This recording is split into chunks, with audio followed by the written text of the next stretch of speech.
Hello everybody, I'm Raphael Perry, and it's time for what's likely to be the final episode in my early access series on Sacred Fire. I'll probably do a full playthrough once the game hits release, and I'll probably tinker with it, fiddle about, play a bit during the early access period, but I probably won't record it till actual release. We had a crazy time last time, a big fight with a high-ranking Roman soldier who was the general, then wasn't the general, and got a bit confusing. We got extremely badly injured, and are running very low on motivation points. Reward selection followers. What are the followers who are being selected? I don't understand. Right. We have mindset points which we can spend. Let's put something in here. We're not all alone. We're working together here. Hang on, what?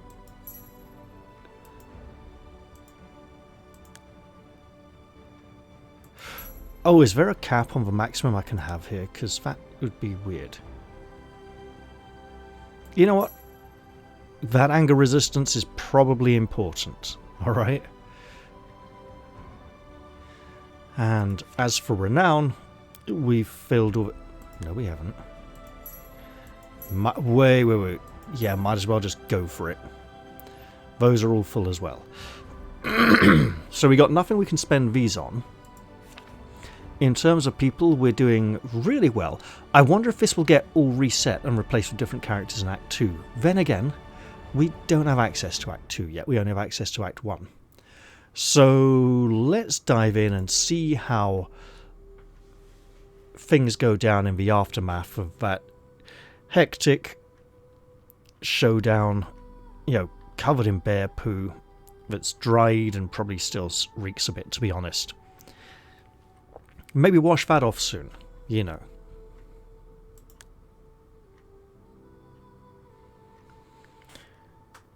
When you're finally able to lie back and gaze up at the stars, a new resolve forms in your mind. American use of the word lay there. New checkpoint unlocked? Yeah, beginning of a chapter. It's all cool. Oh, we got a total heal this time. We got everything back. Which means either this is going to be a very challenging chapter, or it means that it's like the end of Act refill. It's a nice, easy, relaxing one before we go into Act 2, right?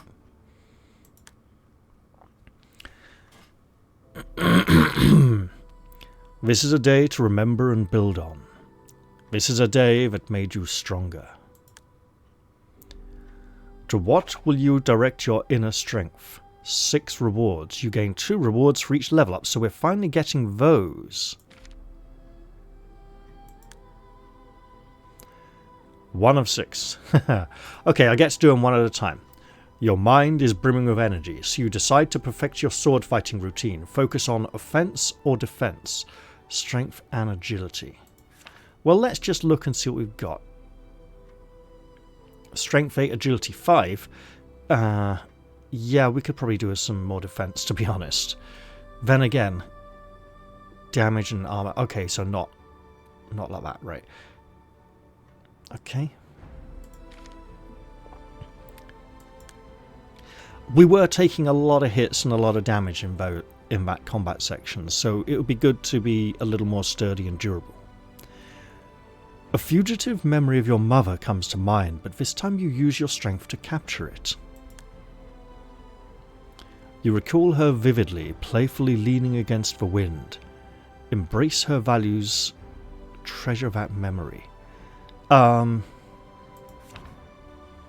We could go all in on ideals, right?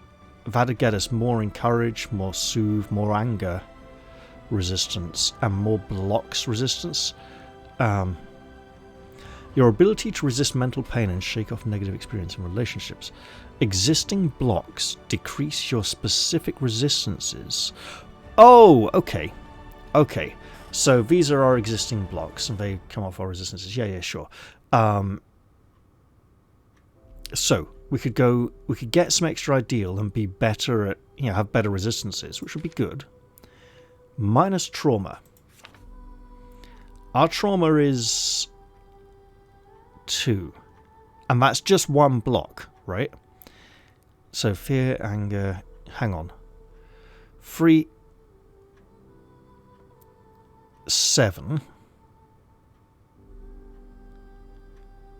5.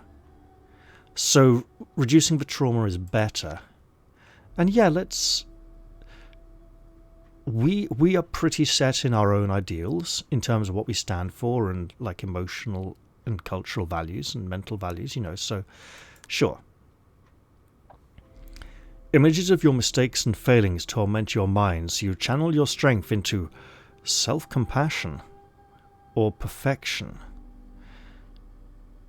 So that would give me an extra motivation point. Minus guilt. How guilty?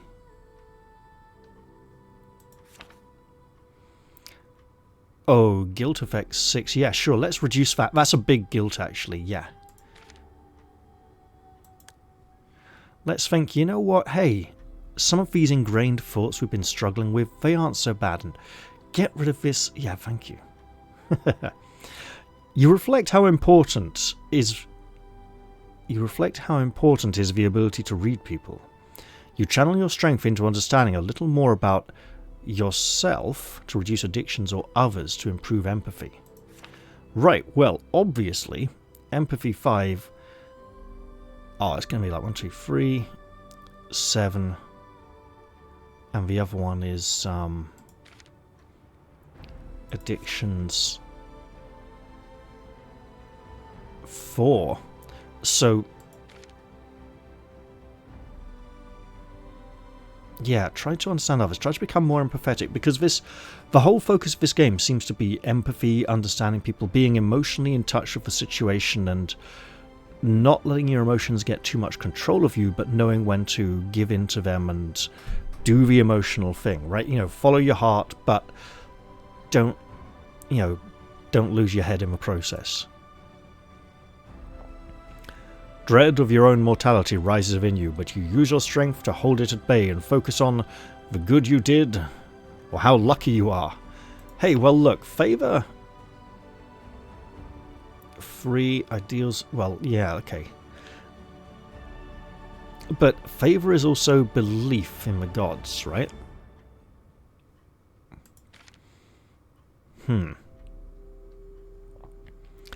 So, in theory, is that saying that ideals are like, yeah, I did a good thing, it was me, the gods didn't will it or anything? Is that like individualism? Is that something the game designer wants us to think is like a very heroic thing?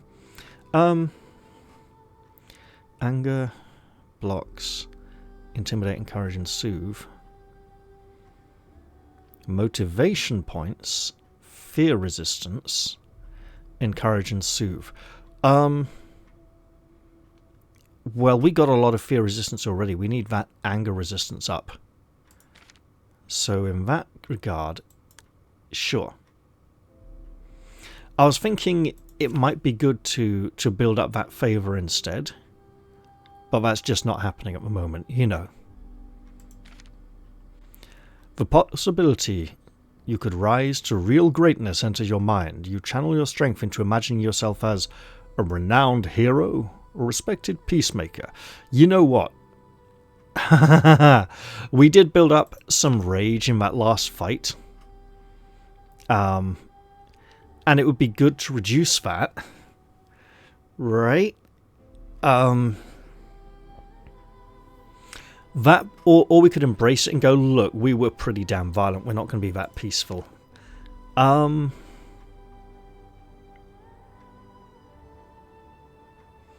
Look,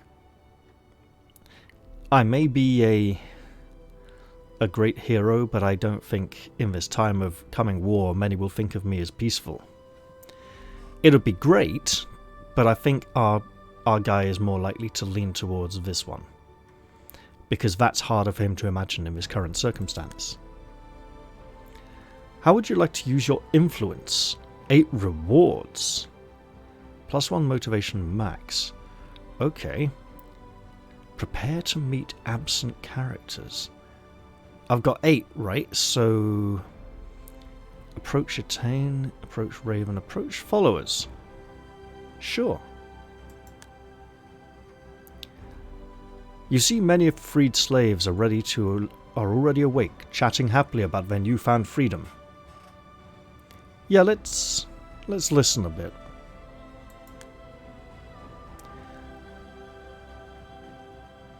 I'll approach Attain. Attain shares a few details about her life at the royal fort.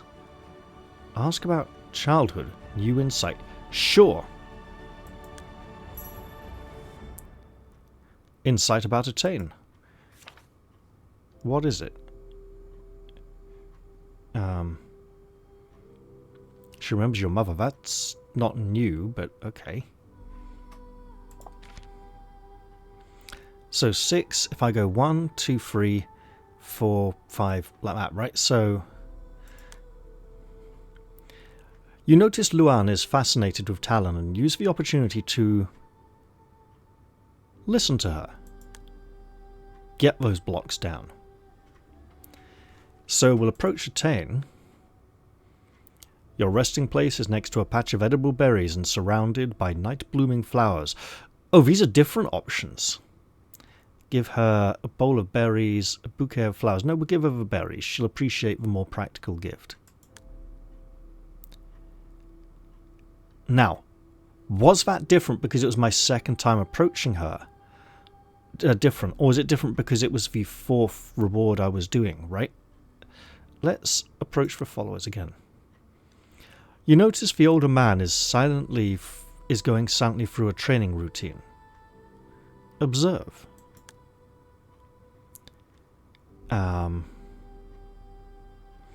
Let's approach Raven. I mean, I can literally do 2 for each of these, right? Prepare to meet absent characters. Prepare to strengthen your standing with allies, enemies, Wid or Igraine. Igraine is going to be a problem, so sure. Igraine's venom is hard to forget. You channel those memories into crafting. A fable exposing her weaknesses. A fable celebrating the orphans. Hey. We have an orphan right here who shot with a bow and saved 2 lives, so sure. Many lives, in fact. Boy's renown. What, the one who got captured? But okay, interesting. Pale moonlight illuminates Luan's sleeping form. You notice she's clutching a dagger. You're inspired to craft a figure of her stabbing a leaping dog. An armband of friendship. You know what? Sure, we'll go with this. Yeah, she has a lot of blocks. Actually, how bad are her blocks?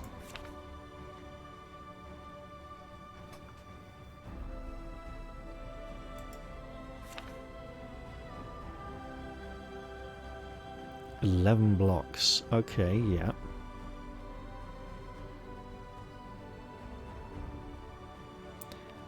Trust. Okay, we'll go for the more positive side here, I think. Purely because this seems incredibly difficult to craft. 1 reward left. Prepare to meet absent characters. Wid. Absolutely. Your thoughts circle back to your talk with Wid the night before. You're inspired to craft a fable about 2 brothers' loyalty. A wooden figure of Wid protecting a boy. That's just my renown, right?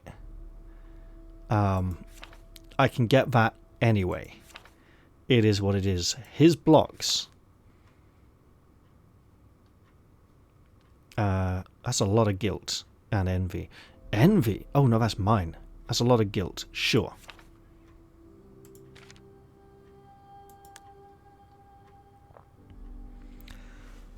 Congratulations. You've reached one of 2 possible successful endings of this build. Oh, that's a... Oh, is there a survey? I suppose I'll find out. This build represents the first of 3 acts of the story.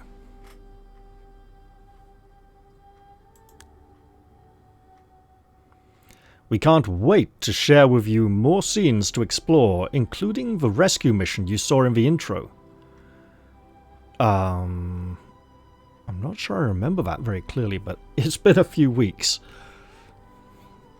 Man, that's a massive caber.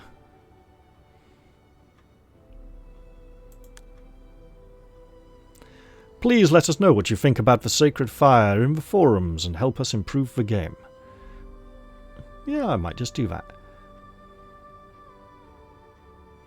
So this progress, chapter progress, that then includes other... I presume there's a failure result as well, right? It's not all successful. And we're back to the main screen. Well, okay, that was relatively short and sweet. Let's see. I mean, I do have some thoughts about the game so far. So one thing that really struck me was that it's a very character-focused game. I don't mean character-driven. I mean character-focused. As in, well, let's think of a good example. When we were hiding in the forest from the Romans and various opportunities, the description was all about what we were feeling and the actions of characters, like you see the Romans searching for you. You know, there wasn't a lot of description of the wildlife from the scenery. Like, you know, the forest around you is dark and tense as the Romans are searching for you. The wind in the branches, birds circling overhead, wildlife going quiet because there are people around. You know, things like that, right? There wasn't a lot of that sort of environmental storytelling. But that's okay. It was immersing us very much in the headspace of the characters, and the characters were not in a sort of heightened state of awareness, so much as they were very much, you know, heart pounding in their chest, you know, overwhelmed by their emotions. And that's okay, right? Because that's the kind of story the game creator wants to share with us. So there was a little bit of, you know, environmental description.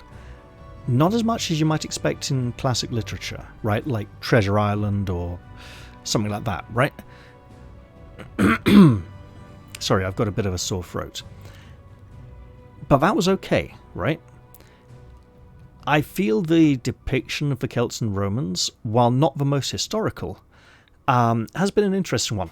The fact that we have a lot of appearance options, right, means that arguably this adventure could be taking place anywhere along the Roman frontier, on the edge of the Roman Empire, anywhere there are Celts, right? It doesn't have to be in Scotland. The only thing anchoring it to a location so far has been Hadrian's Wall, which is a very specific geographical location. I've enjoyed this playthrough. I think I want to take a bit of time to think more about it, but it's been fun. I know I've come across as a little critical at times, and I've said like, oh, you know, that's like this shield here is about 400 years ahead of its time, you know, and that's yeah, I know I nitpick a bit. That's part of my autism, but it's also me being like, I wish these things could be a little bit better or more in keeping with what we know, you know,